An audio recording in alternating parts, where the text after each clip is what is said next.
Sono Nicola Verderame, sono un traduttore dalla lingua turca e qui a Seneghe è il mio terzo anno. Quest'anno sono qui in una doppia veste. La prima è appunto di traduttore, perché sono ormai 4 anni che il festival Kabudan de Esos Poetas ha una porta aperta sulla Turchia, e quindi dopo vari poeti quest'anno abbiamo presentato un portale che si occupa di Turchia, kaleidoscope.it, è una raccolta di racconti del leader curdo del partito di opposizione HDP, uscita per Feltrinelli, e che ha fatto parte dell'anteprima al festival.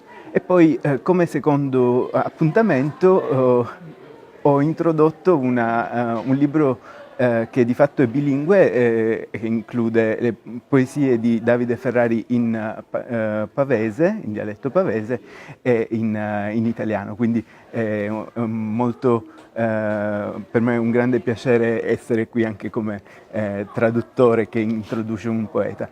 Per me è appunto il terzo anno, quindi mi sento molto a casa qui a Seneghe, ed è sempre un piacere immenso, perché si respira poesia in ogni angolo, e devo dire l'accoglienza è sempre splendida, si percepisce davvero tutta la passione che l'associazione Perda Sonadora investe in questo evento, e quindi li ringrazio di cuore.